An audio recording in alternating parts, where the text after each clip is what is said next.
جو ہمارے پاس کیا کہتے ہیں صفوں میں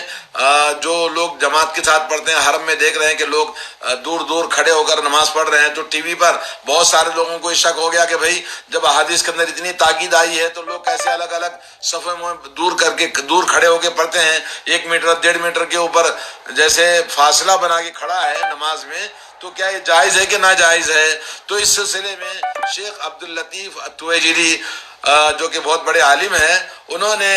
ایک نقطہ نکالا ہے کہ کہتے ہیں کہ شیخ الاسلام ابن تیمیہ رحمۃ اللہ علیہ کی کتاب سے ایک نقطہ مجھے ملا ہے کہ جس میں اللہ تبارک و تعالیٰ نے شریعت کے اندر اگر کوئی آدمی نماز کے اندر کھڑا ہونا مشکل ہے تو بیٹھ کے پڑھ سکتا ہے، اسی طرح سے قرات اگر اونچی آواز سے نہیں کر سکتا تو آہستہ کر سکتا ہے، اسی طرح سے رکوع سجدہ، اور اسی طرح سے اگر پانی نہ ملے تو تیمم کر سکتا ہے، تو اسی طرح سے غسل جنابت کی جگہ پہ اگر ہم تیمم کر لیں تو پانی نہیں، اس لیے تو یہ تمام چیزیں شریعت نے سہولتیں رکھی ہیں۔ تو جیسے شریعت نے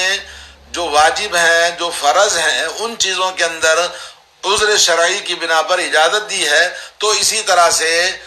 صفوں کے اندر بھی قریب کھڑے ہونے میں کرونا وائرس کی بیماری کی وجہ سے کہ انسان ڈرتا ہے ایک دوسرے کو ٹچ ہونے سے، قریب ہونے سے، یہ بیماری لگتی ہے بڑھتی ہے، تو اس کے لیے لوگ الگ الگ کھڑے ہوتے ہیں۔ تو علماء اکرام نے کہا اس سے بھی زیادہ یعنی صف کے اندر قریب ہونے سے بھی بڑھ کر بڑے چیزوں میں شریعت نے عذر کی بنا پر اجازت دی ہے، تو اس میں بھی اجازت ہے کہ آپ کیا کر سکتے ہیں، نماز کے اندر صف میں ایک دوسرے سے جدا کھڑے ہو سکتے ہیں اور فاصلہ بنا کے کھڑے ہو سکتے ہیں، اگرچہ کہ افضل یہ ہے کہ آدمی قریب کھڑے ہو اور فاصلہ نہ ہو۔ یہ 2 باتیں ہوئی، اور ایک تیسری بات بتانا چاہتا ہوں، وہ یہ ہے، آخری بات ہے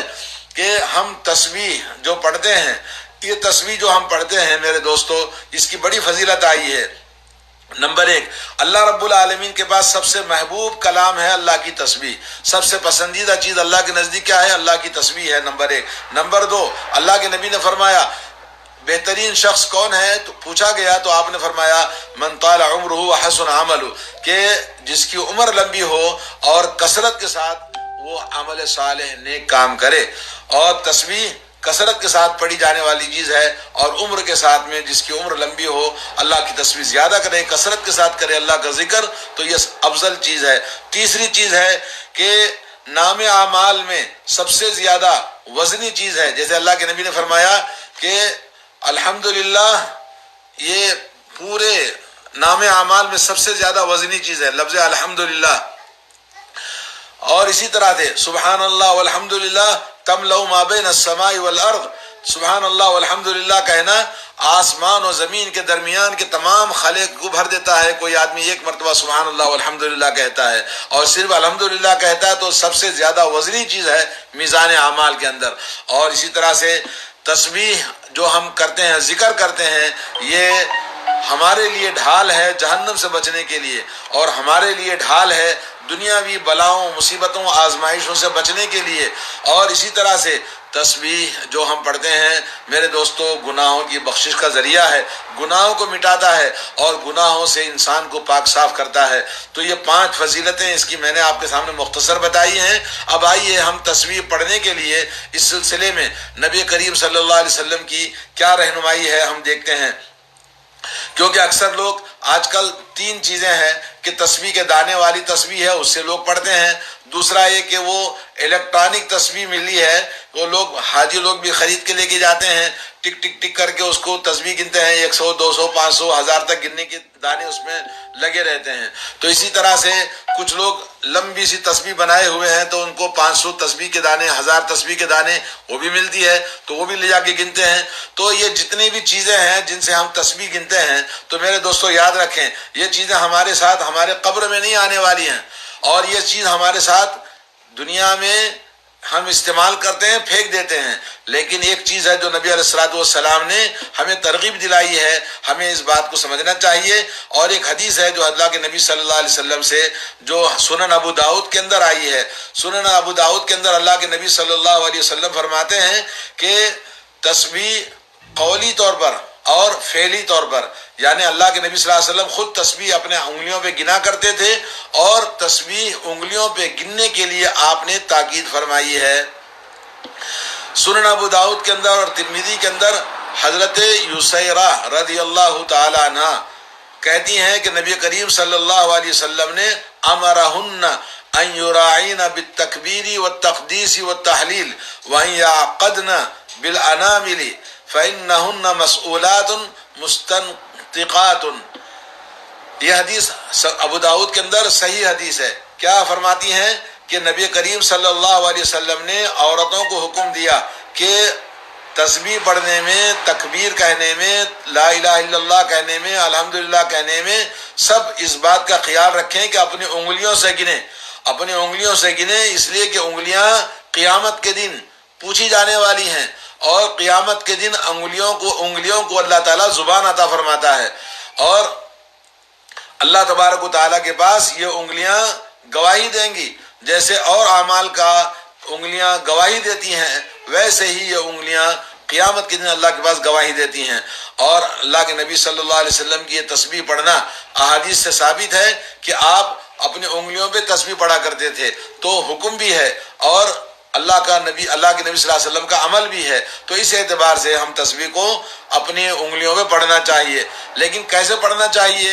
اس سلسلے میں اللہ کے نبی صلی اللہ علیہ وسلم نے فرمایا ان یعقدن بالانامل، انگلیوں سے ہم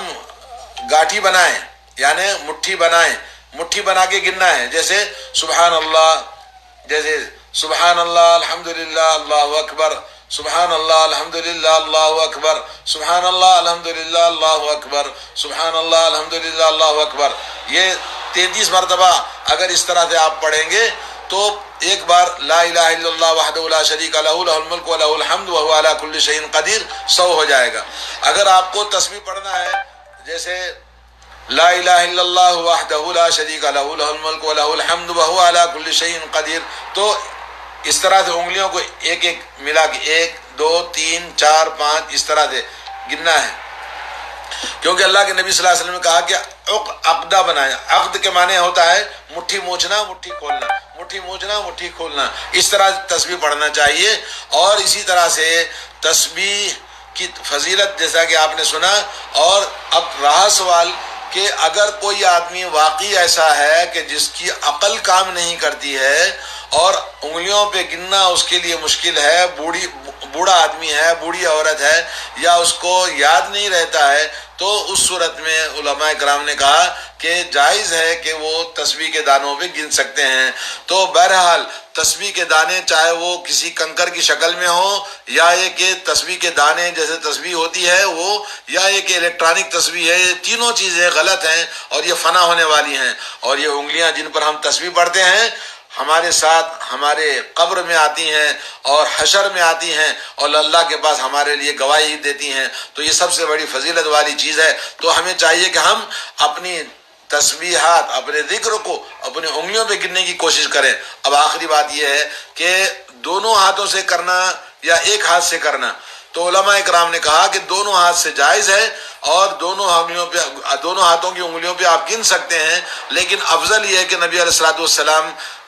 ہمیشہ داہنی چیز کو پسند کرتے تھے، صرف دانے ہاتھ پر گنے تو افضل ہے، ورنہ دونوں پہ گننے میں کوئی حرج نہیں ہے، کر سکتے ہیں۔ اللہ تعالیٰ سے دعا ہے اللہ تبارک و تعالیٰ ہم تمام کو رمضان مبارک کی رحمتوں، مغفرتوں اور اس کی فضیلتوں سے مالا مال فرمائے، ہم سب کی اور ہمارے والدین کی مغفرت فرمائے۔ اللہ تبارک و تعالیٰ ہمیں اور ہمارے اہل و عیال اور